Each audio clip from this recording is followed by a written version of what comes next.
सभी लोगों को नमस्कार। मैं धीरेन्द्र प्रताप, गोरखपुर, उत्तर प्रदेश से। दोस्तों, बलात्कार हमारे देश में बहुत बड़ी समस्या है और ये हर देश की समस्या हो सकती है। किसी भी देश में जाइएगा तो हाँ, बलात्कार एक समस्या है, लेकिन भारत में ये बहुत बड़ी समस्या बन चुकी है क्योंकि किसी भी देश में ऐसा कानून नहीं है, ऐसी व्यवस्था नहीं है, यहाँ की सरकारें ऐसा कुछ नहीं कर रही हैं कि बलात्कारियों का मनोबल बढ़े। लेकिन हमारे देश की सरकार क्या कर रही है? बलात्कारियों को रिहा किया जा रहा है। बिल्किस बानो के जो दोषी थे, यानी कि उनके ऊपर आरोप नहीं था, दोषी थे और वो सजा काट रहे थे, और उनको अभी बीते 15 अगस्त को छोड़ दिया गया। राम रहीम पैरोल पर घूम रहे हैं और आप भी उनका प्रवचन लाइव टीवी पर देख रहे होंगे। उनका जो है लाइव चल रहा है। पैरोल पर हत्या और बलात्कार का आरोपी पैरोल पर रिहा हो रहा है। पूरा काफिला उसके साथ घूम रहा है, पूरे शहर में घूम रहा है और उसके बाद वो प्रवचन दे रहा है। लोग उसको सुन रहे हैं। कितनी खतरनाक बात है, कितनी घिनौनी बात है। और जो सत्ताधारी पार्टी के नेता हैं जाकर के उसका पैर छू रहे हैं, उससे आशीर्वाद ले रहे हैं। तो इस नाते जब देश में बलात्कारियों का महिमा मंडन शुरू हो जाए, बलात्कारियों के लिए तिरंगा यात्रा निकलना शुरू हो जाए, बलात्कारियों का प्रवचन शुरू हो जाए और हत्या और बलात्कार के आरोपियों को सरेआम छोड़ दिया जाए, तो बलात्कारियों का मनोबल तो बढ़ेगा ही। 13% वृद्धि हुई है इस साल। 13% बलात्कार के मामले बढ़े हैं। क्यों बढ़ रहे हैं भाई? सभी देशों में बलात्कार हो रहे हैं, लेकिन भारत मतलब एक नौटंकी ऐसी चल रही है, मतलब जिसको आप कह लीजिए कि सरकार देख रही कि ये हमारे जरा सा भी मतलब का है। जनता को पहले उन्होंने अंधभक्त बना दिया है।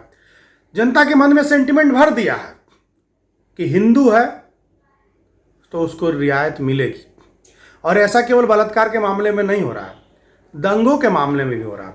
अभी मैं खबर पढ़ रहा था कि आज सुप्रीम कोर्ट ने कहा है कि वो हेट स्पीच पर सख्त हैं। अरे भाई, कैसे सख्त हो यार? सीधे जो व्यक्ति कहता है कि काट देंगे, मार देंगे या दंगा करा देंगे, पुलिस को धमकी देता है।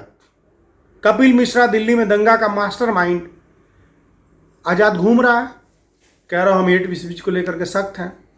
आज थोड़ा सा कोई आवाज उठा दे रहा है, कहीं से बहक करके कुछ बोल दे रहा है, आंदोलन कर दे रहा है, वो यूएपीए लगा करके बंद है।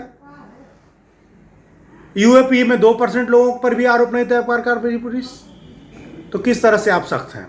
खैर, आज मैं इस बात पर चर्चा करना चाहता था कि साथियों, जिस तरह से भारत में रेप के मामले बढ़ रहे हैं, उसके पीछे कहीं ना कहीं रेपिस्टों को महिमा मंडित किया जाना है।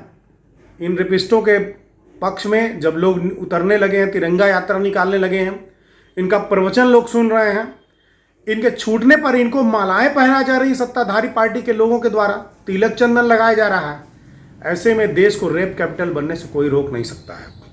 और मुझे कहीं से भी नहीं लगता है, आपको भी नहीं लगना चाहिए, कि इस तरह रेपिस्टों का स्वागत करके, उनकी मालाएं पहना करके, एक रेपिस्ट को बाहर निकाल करके लाइव टीवी पर उसका डिबेट प्रवचन चला करके हम विश्व गुरु बन सकते हैं।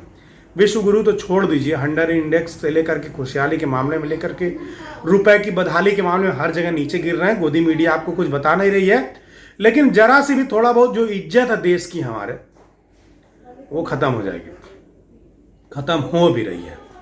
अभी 3-4 साल पहले खिलाड़ी ने आने से मना कर दिया था कि भारत में इतने रेप होते हैं, हम नहीं आएंगे देश में खेलने।